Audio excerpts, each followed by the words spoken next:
Hi there, and welcome to episode 13 of Lowdown on Low Code. I'm Rob Koplowitz. If you're listening, go check out YouTube because my co-host Ryan Dugan looks particularly dapper today. How are you, Ryan? I'm good. It's a sunny day here in Seattle, and I thought I would freshen things up with a nice crisp polo shirt for the day. Great. So we have a new guest on, and this is a very special guest. And we all go back a long ways, but Dave and Ryan go back a particularly long way. So, Ryan, you want to help us introduce our new guest here? Absolutely. So delighted to introduce Dave Marcus, newest member of the team here at analysis.tech. Dave is joining us on our journey here. And to your point, and this will age me a little bit, but Dave and I go back almost 20 years to when I first started at Microsoft. I joined in 2005, came up to Seattle for the first time and got to meet Dave, who was the worldwide lead for the team that I was part of, technical field sales folks. And since then, our paths have crossed ways. Dave went on to K2, obviously K2 and Nintex, somewhat competitive in the world of process automation. And then got to see Dave head off to UiPath and help that company on its rapid ascension to a multi-billion-dollar company. So Dave, great to have you here today. I love for you to give the group a bit of an introduction to yourself and your background in the industry. Yeah, thanks. Absolutely. So awesome to catch up with you guys again. It is really a pleasure and an honor actually to be part of the team. Besides our long-standing history, Ryan, particularly while I was at K2, my interaction with Rob, my interaction with John Reimer and others on the team, have gone back many, many years, and we've had, great discussions together. So being part of the group is both a real honor and a pleasure. And I think, we have some good things coming down the line. Just from my Fantastic. perspective, so I would say I've been in this kind of low code workflow-ish automation space for probably as long as I can remember. Not just in the day, the days of Microsoft as an example, Microsoft had probably 6 different offerings over a period of time that try to do Little this biz talk. workflow thing. And some of them were okay and some of them were not so good. And then at the same point in time, I had the opportunity while I was in the very early stages of the SharePoint world to kind of start figuring out SharePoint's role in this sort of automation and low code space as well. And with a lack of certain capabilities by Microsoft at that time, it made sense to have some really interesting strategic partnerships. The one with K2 was kind of how a lot of my interaction with K2 started. And then a couple of years later, it got to a point where, Adrian, the CEO of K2, pretty much turned around and said, look, we've had such a long-standing history, you should actually come and join us. And I'd been at Microsoft for 14 years at that point in time. It was time to kind of move on and do something different and new. And to your point, Ryan, at the same point in time, there was this new kid on the block, Nintex, that jumped out there. There was certainly an element of competition, but I would argue that if you really took a look at what companies were doing, it was less about competition, that it was actually about this massive market opportunity for both of us to actually go and play in an area where the white space was just insane. And so this automation thing has been part, and then certainly as people like John and Rob and others started coining more of this low code term into the market, it became really clear that there was an opportunity for this workflow-centric tool set, whether it K2, Nintex, or a range of others on the market, to participate in this low-code world. And you could argue that RPA is somewhat the same as well. We'll talk more about that. And then my move to the UiPath was a similar kind of thing. I'd been at K2 for 10 years. It was time to make a change. I wasn't necessarily bought into this UiPath thing when I joined, but I got quickly convinced, and it certainly has been a ride, that's for sure. So you're a skeptic like Rob. So Dave, I am the naysayer of which you speak. Yeah, that's right. Rattle your saber. So Dave, obviously RPA, if I really go back and date myself, Windows 3.11 had a thing called the macro recorder, and you could hit a little button and click around the screen, and it would magically replicate what you've just done. Fairly rudimentary, but it had its place, particularly around, like mainframe technologies and green screens. We called it screen scraping. And it's evolved a lot since then, right? And so it seems to have become something much bigger. So what's from your perspective, what's the short version of the story that takes UiPath from, coming from nowhere, right, to turning RPA into this thing that everybody had to have? And I've got 1,000 bots, I've got 10,000 bots, I've got 1,000,000 bots. Who's winning the bot wars? To this broad set of capabilities that now arguably really make it look like something much bigger than the origin story. Yeah. So I would say if you look back in the 2016 to 2018 timeline, at the beginning of this RPA world, at least commercially anyway, there was the reality that says there are a lot of people out there who perform repetitive, mundane, fairly structured tasks on an ongoing basis. And they were just getting really frustrated about the fact that number one, they were never going to be a level of priority for IT people to try to solve these problems in their own right. So why not figure out a relatively low cost and certainly low invasive manner of being able to basically replicate what it is that they do by taking this sort of screen scraping type approach. What has changed is the following. So the first thing is that the screen scraping technology that many of the naysayers out there have always argued is, not particularly resilient, not particularly predictable, delivers errors, et cetera, needed to become better.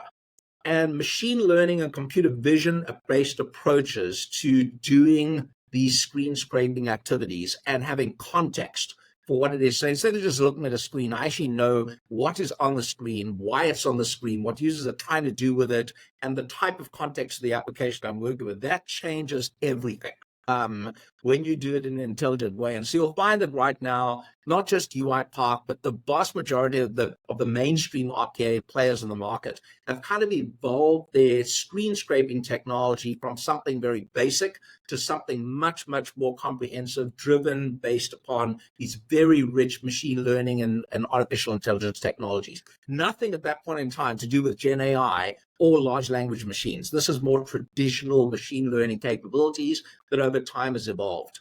And then you will find that because of the fact that, that the same type of technology can be applied to things like document processing in almost every type of task. Let's take a scenario.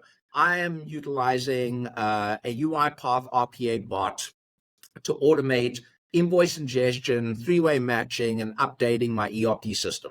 Probably the most common use case for RPA, especially in finance. You find it everywhere around the world today. It's probably not a customer who uses RPA that doesn't use it for that particular purpose.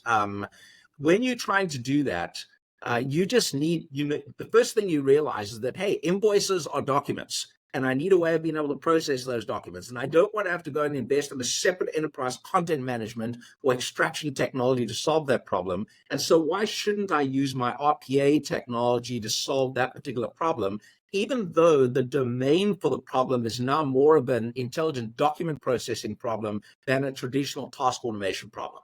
And so you've found that evolution that's happened fairly significantly. And then the only other thing that I will just say is that over the years, RPA vendors have got better at, number one, being in the cloud, being more resilient, providing very rich governance tools, providing rich lifecycle management tools for ideation to end-to-end operations. And all of those things have ultimately made it a much richer tool set that starts playing in the realm of broader process automation capabilities rather than just traditional tasking. Makes sense. So let me pit you guys against each other for a moment, and Dave, you could play both sides of this since you were in both sides of it. All right, so what I'm hearing RPA, which in my mind was always kind of a point solution. It was task focused, and it's growing into capabilities that are able to handle increasingly sophisticated workloads, right? Maybe growing into what we're kind of calling, low code and digital process automation. Ryan, when you were with Nintex, you attempted to and largely accomplished building out a very comprehensive set of capabilities for them. RPA e-signature, you built in some decisioning capabilities. You did great integrations with content all right on down the line. You bought a couple of RPA companies along the line. And that I created. bought one. I bought You, one. They bought one after I left. you bought one, I and don't then want to they claim said, two of them. we want Yeah. a better one. Okay, but I look at what happened with Nintex and see something that covers a lot of different capabilities that you might need to build a sophisticated application. Dave, you're seeing this coming from a different direction, right? Our RPA vendors handling something in particular, disrupting the content intelligence market in a significant way, and then increasingly adding capabilities that to me look DPA like.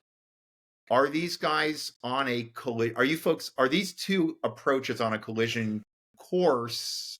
Let me start with Ryan. Yeah. So I think I wouldn't say so much a collision course, right? So what I would say is that going back in time, and Dave talked about that sort of 2016 era, probably a little bit before that, certainly at Nintex, when we stepped back and said, okay, we've got this cloud workflow thing under control, right? As part of that, we've got forms capabilities baked into that, so we can build an application tier, and we've got a set of analytics capabilities, so we can help people understand where their processes are optimized, where they could be improved. And we say, okay, what's broader? Because we're trying to build a multi-generational, multi-billion-dollar company. And so we have to be bigger than that. And when we step back, we say, okay, well, ultimately, it's some sort of blend of this focus on automation and process, but also this focus on low-code application development. And to that end, what does what I would say complete look like? And that's been certainly my personal obsession, right? What's complete look like, both in terms of how I build, manage, and deploy applications, but also the capabilities I need to create the breadth of applications, right? So to that end, we start to look at all the technologies that are around, and what starts to pop up is we see things like RPA, we see things like e-signature, we see things like intelligent document processing, and we say we can't build this fast enough. We're financially well backed by companies like Thoma Bravo, and so let's start acquiring. It's a perfectly valid way to do things. Now, it's got its set of challenges that come with it in terms of integration. But that was the approach we took. And when we looked around, we saw others at it as well, right? So everyone's starting to amass these capabilities. Microsoft's, both Dave and I work there. They're pretty good at this stuff. And so that's our side of it.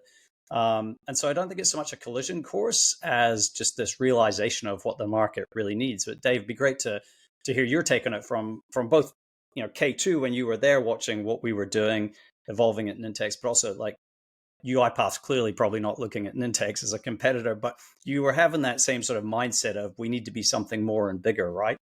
Yeah, I think that's completely fair. Everything that you said from your Nintex perspective, I would say I would echo on the K2 side.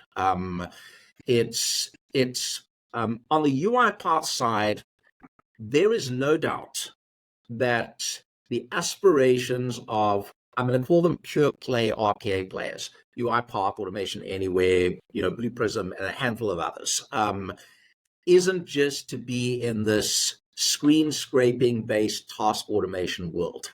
Right. I think that, that's, and there's no hidden agenda there. And so, for those particular, and I think if you were to talk, and we'll make, over time, we'll facilitate this. If you were to hear from people like Daniel Dinez, the founder of UiPath, he will tell you that when he created this thing, it wasn't focused just on the long-term goal, wasn't just a tasking goal.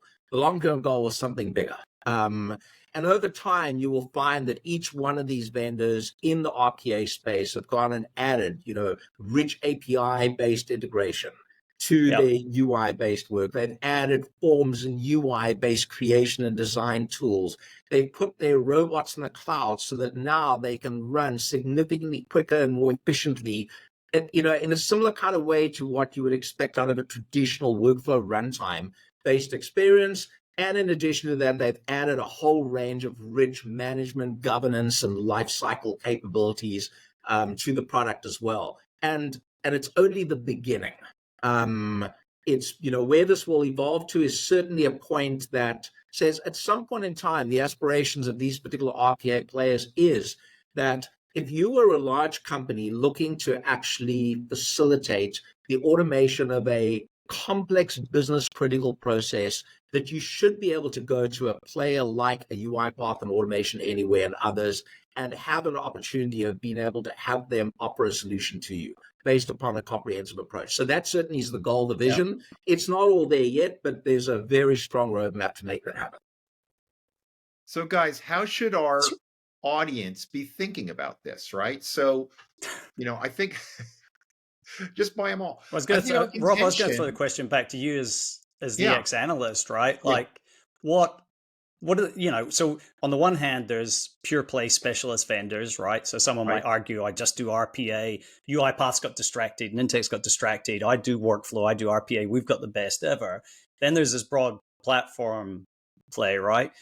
From an analyst perspective, what were the customers looking for? Were they looking for the best of breed, or were they looking for one vendor that they can peg it on that can deal with their end-to-end needs? I think it depends on the point in time. What were they thinking about, I think, is very different than what they are thinking about, right? So, and I think that's becoming clear over the course of these podcasts. So what they were thinking about was, I can deploy a bunch of those fairly simplistic RPA bots, and I can get some immediate value, right? It's quick and dirty, but it's way better than what I was doing before. It may not have been architecturally exactly what I wanted to do, but I would often use the term it does poorly what nothing else does at all, right?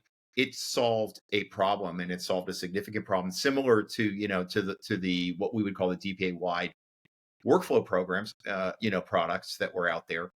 I just have a whole bunch of little departmental workflows, and I'm going to go do those. But in the meantime, I'm working with with some of the big vendors, and we're doing kind of big BPME kind of things out there, and they're kind of pushing me on low code. But I think the disruption in this was a couple of things. So thing number one, Microsoft enters this market in earnest, right? And Microsoft enters with a big vision. And one thing we could say about Microsoft, there's a lot of positive things to say about Microsoft, one of which is they tend to make a good on their big vision over time, right? You buy in, and over time, they give you a really good, robust product that nobody got fired for buying. But then you have other folks coming in like ServiceNow, are coming in doing really interesting things in the market, disruptors, the OutSystems, the Mendexes. And so that's thing one. We've got a whole bunch of kind of portfolio platformy type vendors that are coming in and saying, we're gonna deliver the entire vision to you. And then COVID hits, right? And all of a sudden COVID hits, and we have an automation imperative that is immediate. And people have to build some significant automations in order to keep the lights on, in order to keep serving citizens and patients and customers. And so we start to take a more strategic approach. So that was the then. This is the now. And the now, I think, is I'm up against an automation imperative. I have to automate at a more radical level than I've ever had to before in order to deal with the COVIDs, in order to deal with environmental issues, in order to deal with supply chain issues, in order to deal with competitive issues in the market. Name your driver, but they're all sort of colliding at the same time. And I want to start doing this architecturally in the right way, right? So we just had Jacob on, and Jacob talked about the orchestration engine that Camunda provides, and you roll your own around it. So, these are the pieces that I'm looking at. Other people are saying, look, I can get almost everything I need from Microsoft. I can fill in the gaps. Elsewhere, there's obviously a lot of other vendors, but I do think that they're taking a comprehensive look at it and saying, I need orchestration, I need forms, I need intelligent document processing. I need RPA to fill in however robust that may be. And I want to start coalescing a strategy around that allows me to do this in a highly scaled way across my organization. And I think that means standardization to the extent that is possible. We never get to 100% standardization, but yeah, I think that's what we're driving towards, Ryan. So it's interesting. So Rob, you obviously asked a question, right? Which is, okay, what for the people listening, and what are they trying to figure out here? I mean, there's interesting, and I was thinking about it after our session with Camunda, right? That there's sort of finding this balance between the right way, the architectural way, the scale program, and actually just doing it right. Because look, honestly, after decades that we've all had in this industry, the biggest problem is when people try to slow things down to do it properly, to do it the right way, and all that kind of thing. Everyone just gets pissed off and goes and finds some other approach to it, right? And if I look at, in the world of Nintex, we were scale. We were like, I wasn't giving people one workflow, 5 workflows, 10 workflows. I was giving them 10,000 or 100,000 workflows. Dave was giving them millions of bots, right? And so I think you have to balance that. But if we come back to okay, so what do I do as the user? This is where it gets really interesting, right? So, and a question for you on this one, Dave. So I've got a project I'm working on at the moment for a friend, very small business, and it's an automation use case, right?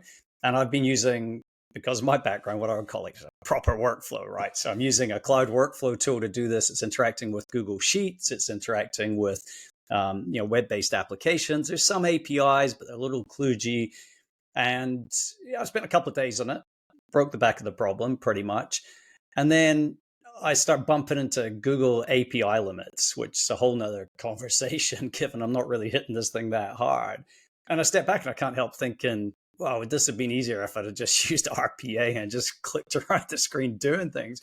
So there's this question that says, at the onset of a project, if I'm trying to automate something, should I use workflow technology like the traditional approach with cloud-based APIs? Should I use RPA? Like, what's the perfect candidate? Like, how would you know? Like, when would you be saying, Ryan, why did you try to do it that way? Like, that problem should have been done with RPA technology versus other approaches. So here's the way I think about it today, and this is evolving over time, and this is also my personal perspective. It may not necessarily be reflected by the RPA vendors. But I think it's important to just clarify that. So I think it is probably still fair to say today that RPA technology lends itself really well to solving, firstly, tasking problems rather than end-to-end process problems. Yeah. And it lends itself really well to solving tasking problems where you do know that API-based integration may not necessarily be enough. I think that's sort of a place where a lot of people end up starting. And in addition to that, where I just want a way of being able to go and say, how can I do that in a way that replicates my existing manual-based experience as easily as possible without having a significant amount of overhead in order to make that happen? Yeah. Where it doesn't fit today super well is where the goal is, I have an end-to-end experience that I'm trying to ultimately figure out that, and I wanted to say one other thing as well. Those task automations could be high value tasking. So for instance, if I am inside somewhere like a bank and the problem I've got is solving my collections problem, there are a suite of tasks within collections that are highly frustrating, super repetitive, and this RPA technology lends itself really well to solving that particular type of problem. And it's a very high value problem. And so versus a situation where, I always use this. If State Farm Insurance were to say, we're going to completely revamp our entire end-to-end claims process, the most mission-critical thing that they run as a company. Yeah. To what extent would they go and choose an RPA tool to facilitate all of that? They probably wouldn't. Yeah. Now, would they use RPA to facilitate some of the activities within that particular process? Sure as heck, where it made sense. But they wouldn't necessarily utilize it to facilitate. And so I do think, to your point, and you mentioned this earlier, Rob, as well, it comes down to the context of what you're ultimately trying to achieve. I think you mentioned this earlier, Rob, as well. Every single company wants to be able to consolidate. So no one wants 50 tools in this space. But I think it is probably also realistic to say that some tools are just going to come along for the ride, and they're going to be there no matter what happens. Microsoft Power Automate is a good example of that. If you're a company and you're invested in Microsoft 365 or Dynamics 365, Power Automate is there for the ride. It's not like I chose it. because in its own right, I chose it because came with the enterprise agreement. Yeah. I clicked on it. It It's comes really with my cool. agreement. I can do lots of things with it, and 90% of my use cases might be in the context of those particular tools. I like to use the term "if this, then that" for business. It's sort of like the Zapier of this world, but now doing it in the context of Microsoft 365, Dynamics, and so on. And so some of these just come along for the ride, and others are all about, I've got a particular problem, I need to look at the scope of the problem. I will just mention one other thing with regards to RPA and tasking in general, is in years past, the concept of resilience was something that people were a little forgiving about. To the extent that if something broke or didn't work, or it was hard to make work with the tool, then I would still go through the effort to do that. So the tool gave me a little bit of productivity. Today, every RPA vendor, or even the big platform companies that have RPA-based offerings, are becoming really clear about the fact that you don't get to have this as an excuse anymore. So you truly need to do everything that you can to make computer vision as rich as possible in order to facilitate the type of thing that the tool itself does well, and do that in as easy as possible a way as well, with a high degree of manageability. Those are and those continue to be important things. You'll hear UiPath and others talk about like RPA ops. That's ultimately behind the scenes what this is all about. It's about putting in place an operation paradigm that does say, how can these thousands or millions of things, in fact, be more predictable and more scalable, even though what I'm trying to do is just task taking. Yeah, right. that makes sense. So if I go to my snarky self, which I'm always trying to push down, but he always comes back out. I would say, what's really dependable, what's really resilient, an API. But Well, I tell you what, Rob, though, it's not always available. I'll give you an And it's interesting. not always the right answer. I do understand that. I'll give you an interesting perspective, though, right? Having acquired this technology and coming, and so if you go to, hey, we all live and learn and grow and get wiser every day. When I started the journey and UiPath was on its ascension, I used to think exactly that. Like, this is like screen scraping. Whenever anything changes, it breaks. It's like, you should have APIs. And a couple things stand out when you step back and get over yourself on that front, right? Like we did at Nintex. The first one is that there's millions of custom apps out there, right? And when you build a custom app, and I spent a lot of my time in life in this space, a client turns up and says to you, hey, I need you to build a solution that does this thing. Option one, I'll quote you for that solution. It's going to cost you $100,000. Option two, I'm going to quote you for that solution with a comprehensive, robust, well-documented API that, by the way, you'll never use, right? Yeah. And that's going to cost you $500,000. What are you going to buy? Which basically means every bespoke app that any company's ever built doesn't have an external API that is referenceable that you can access, right? Yeah. And so now, okay, I'm talking to Salesforce, I'm talking to NetSuite, I'm talking to these things do have APIs, right? Question around how they work, but that's fine. But there's this whole world of stuff you build versus software you buy that just is never going to have an API. So that's like one thing, right? The other thing that we found is that many of the systems with APIs, and name names here, Salesforce is a great example of it, because people build so much stuff on Salesforce, no one ever enforces any kind of referential integrity on the database because they don't want to break other people's applications. And as a result, all the business rules are enforced through the UI tier, right? And so if you come in as a cloud workflow provider and you interact with the API, you're going to be able to pump data into there without any notion of the constraints that could break everything that it's running on. Whereas if you hit Salesforce up through the UI with RPA technology, then you hit all the business rules that the sales ops team have defined for you to make sure that system keeps hanging on and hanging together for the organization. Yeah. So that's sort of like the interesting perspective on this, that I used to come from that world of going, this is ridiculous, right? And I realized, like, actually, there's a massive opportunity here. And then to Dave's point, I go, okay, well, it's handling these slices of it. I always like to think of, and this is probably where I'd agree with the Camunda perspective, there's this master orchestration tier. If you think about an actual business process end to end, and someone has to keep an eye on that and track all the way along, all the things are happening, that State Farm claims process, right? Somewhere in there, you might say, jump out, do some RPA, jump back in. Yep. call some APIs, boom, boom, boom, fill in some forms, human-centric processes and the likes. And I think that's the actual solution to this, is like the combination of all those technologies, which then gets back to, okay, we're the low-code folks. Like, so is this like, what's the intersection with low-code, right? How much of this can be built by citizen developers versus these professional developers? That's where I think this gets really interesting, right? It does, and I want to just, hey Dave, let me just throw in one clarification, because I think I may have misled the audience a little bit when I gave that laundry list of things that people are trying to architect towards. In no way does that mean that they're looking for a single comprehensive solution to do all of those things, right? Yeah.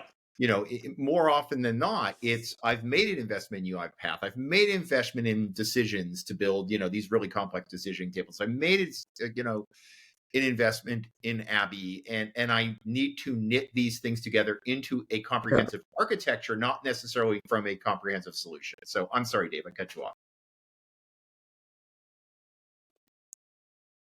Yeah, I would agree completely with what you're saying, Rob. It's I think a lot of organizations are now starting to realize that bringing this together, not necessarily in a single product, but bringing this together into a single approach that actually is manageable for the organization is a pretty damn important thing for them to do.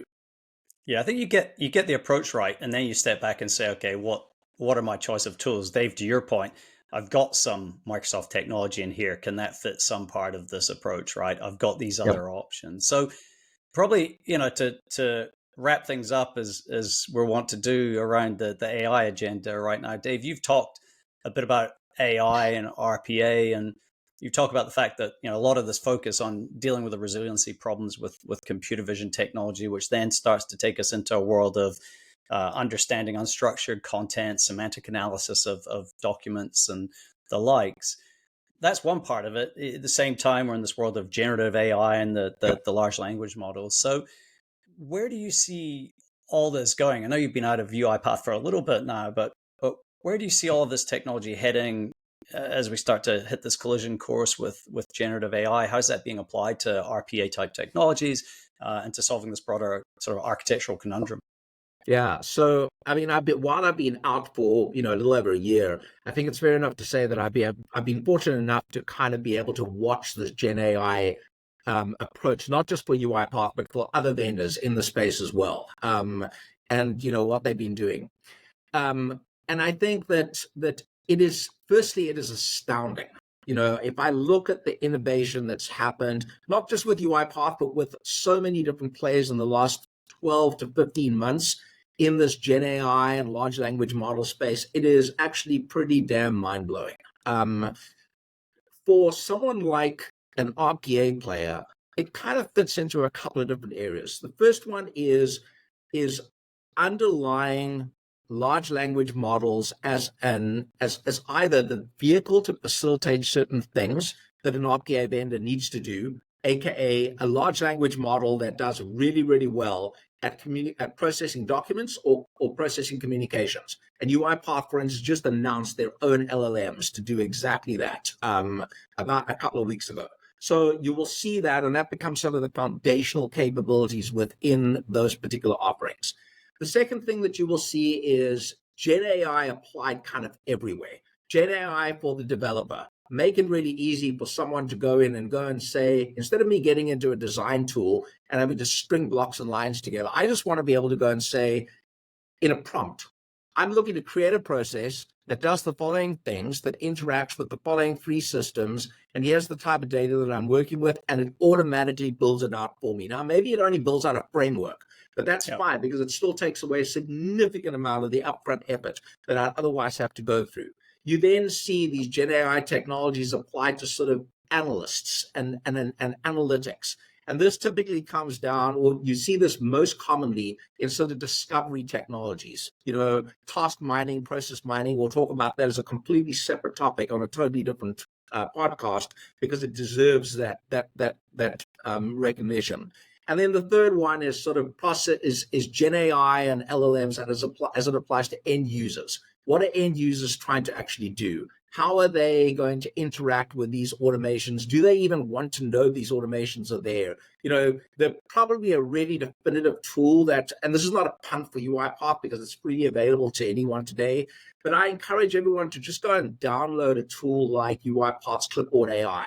It's a Gen AI-based tool that really takes the world of, I'm going to call it cut and paste, and moves it into a totally different realm without a user even knowing. But behind the scenes, I'm actually orchestrating these operations, and the integration is just happening by default. And it's smart enough to know the context of everything that I'm trying to do and the data that I'm trying to work with, and just use it. And it does open up a realization of where this technology is ultimately going, but certainly you can expect, not just for the RPA players, but everyone else in the space, for Gen AI and LLMs to perform a very, very vital role as it applies to not just making these automations more efficient, but ultimately at the end of the day, making them accessible to a much broader group of people than otherwise would be the case. Cool. Fantastic. Well, guys, we're at 35 minutes.